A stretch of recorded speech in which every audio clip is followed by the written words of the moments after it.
Everyone, welcome to the Unfiltered Podcast.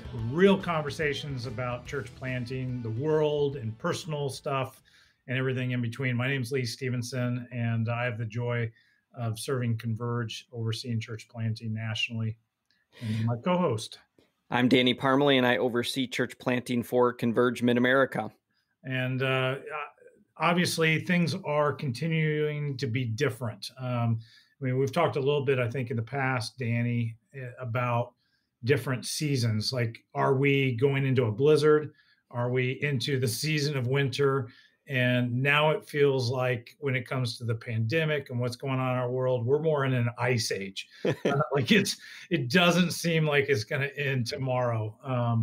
We're having to continue to revamp strategies and just life in general, not just church world, but I think everything. I mean, I think about my family when it comes to getting groceries to school decisions right now. Everything is at the forefront.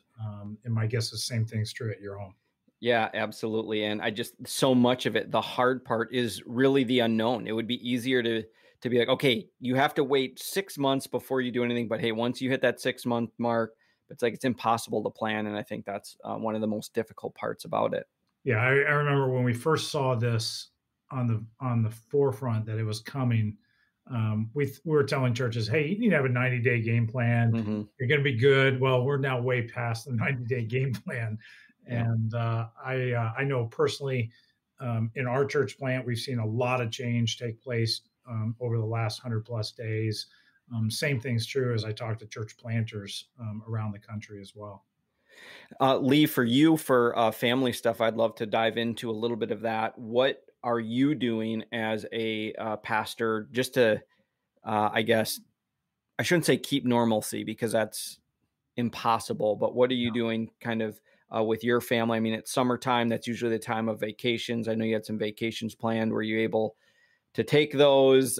Did you not? And what's going on the home front? Yeah, great question.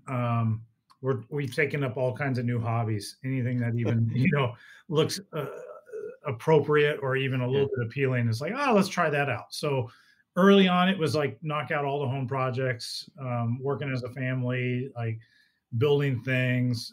I built out a closet. It was just trying to figure out how to get my mind off of things.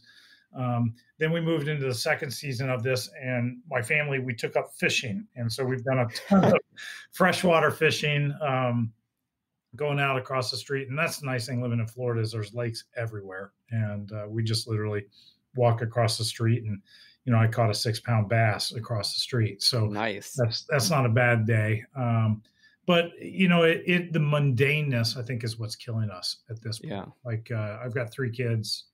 They're bored out of their minds. We did travel this summer to Phoenix. So we got on a plane and made a trip out to see family in the Phoenix metro area, which was good just to see something different and to get out of our house for a little bit.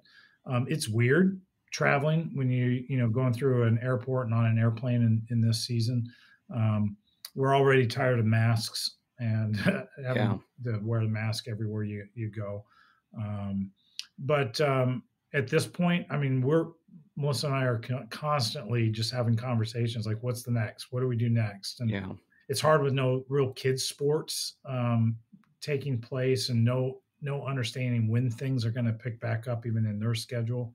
I mean, we've talked about buying a boat just to give something to do in the evenings, which I've always been a fan of. Have friends that have boats. You don't necessarily need to buy yourself a boat. Exactly. We're at that point of desperation that now we're kind of going, maybe it's time for us to get a boat. What about could you expense that to the church? And that's your new ministry outreach. You're going to do a special capital campaign to buy the Stephenson family a boat. I wish. You'd probably get a congregational yes vote on that right now, because then you become that friend that has the boat. Exactly. Well, anybody out there, any listeners want to start a GoFundMe page to help us out, be more than happy to do that for me. That's great. For us, things obviously started March. So we were on spring break in Destin, Florida, and that's when the cases we're projected to hit the high number of 3,000 cases in the United States, which we just were taken back by. We couldn't believe that there would be that many. And now that just seems like, man, that happens within hours, type of thing. So it's weird to look back on that amount of time. For us, one of the unique things for this is that we kind of schedule in family walks every evening. And even though it's kind of hot in the middle Tennessee, Nashville area, we've stayed pretty consistent with that. And it's actually become a pretty sweet time that I know that 5, 10, 15, maybe even 20 years from now, I'm really just hoping that, certainly my daughters will be looking back on, because we've had some just awesome conversations where they are forced to be with us. There's no devices, there's no distractions. And it's like, hey, Dad, when you were in 5th grade, what was, yada, yada, or, where did you go on vacation, and what did vacations look like for you, and things that we wouldn't normally do, even with a family vacation where you're in a new spot. So you're trying to take in all the sights, or maybe you're doing all sorts of different activities. So for us, even though it's a very small and simple thing, that's been really, really helpful for us to say, hey, let's really, there's tons of difficult things, but let's try to see some of the silver lining and the positive there. The other thing is I did have the opportunity to work remotely in Florida in June. So that was nice, just to have a change of scenery. And the whole reason we did that was literally to be able to have a pool and pool time. So instead of working from home, because our YMCA pool was closed, like, well, might as well, if we can work remotely, might as well just, find a place with a pool. Did a VRBO, got a pool type of situation, so that the girls would have something to really break up that monotony. And I think that's key, what you said. There's just it's the monotony. Those days individually, there's nothing wrong with them. Everything's fine. But when it's the same thing every single day, that's where it gets really hard. And then during this time, as you know, you actually came up with a great idea. Hey, let's go to SeaWorld. And that honestly was probably the highlight of my family's summer, is just being able to do that. And SeaWorld, there was barely anybody there. Tickets were half price. So never would have thought of doing that before. And the girls have just been talking about that since. And so for me, if I were to sum it up, it's using the time to make some memories, even if it means spending a little bit more money in the uncertainty, or, coming up with creative things, or like you said, just, coming up with a new hobby, even if it's not something that sticks. Like, yes, go out, buy fishing poles, buy fishing gear, buy woodworking, whatever it is, to kind of just, make some memories. Yeah, and I don't think you need to even feel guilty about that. I know Right. For pastors and church planters, sometimes we internalize our breaks and feel like, being unproductive is a sin. And the reality is, it's okay to take time to rest. It's okay to take time to build those memories. And sometimes you need to give yourself permission to go ahead and free up your schedule to go do that. Have you ever personally just wrestled through some of that too, Danny?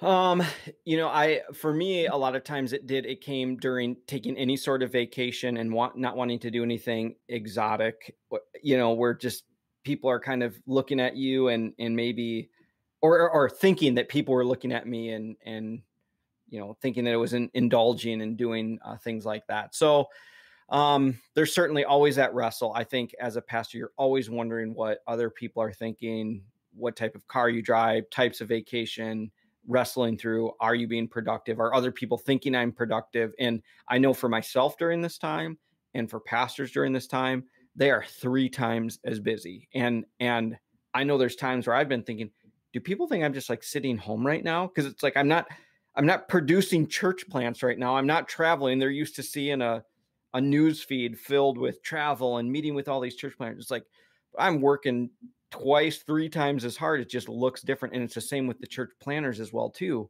They're not meeting for Sunday services, but all of the shifts and pivots have them working like dogs to do stuff. And so, yeah, just to encourage guys not to wonder what other people are thinking. Yeah. And I agree. I think you really need to budget and think through, if you're married, sit down with your spouse and just talk through, like, what do we want to make out of the next month? Yeah. And put some things on the calendar figure out how you're going to maximize your time. When is work, and when are you going to take break? And it's hard when you work from home. Yeah. Did you say to talk to your spouse and schedule when you make out for the month? Because for Emily and I, it's Mondays and Fridays. Oh, okay. Well, we're a little more often than just twice a week. Oh, okay. Hey, we said this is unfiltered, right? Yeah, we put it out there as it is. So, but it is important to take a look at the schedule and put things on the schedule. Are we going to do a game night? What's the game of choice? We got into Monopoly for a couple of weeks in our home, and to the point where I'm tired of playing Monopoly. But my kids love it, and so we find ways to just keep them engaged and have fun with them. Well, friends, it's been fun, and obviously the times are different, and we want to take a little bit of time in this episode, just talk about family life and hear from what we're dealing with. And my guess is you're dealing with much of the same things as well. But thanks again for tuning in to the Unfiltered podcast. And until next time, keep it real.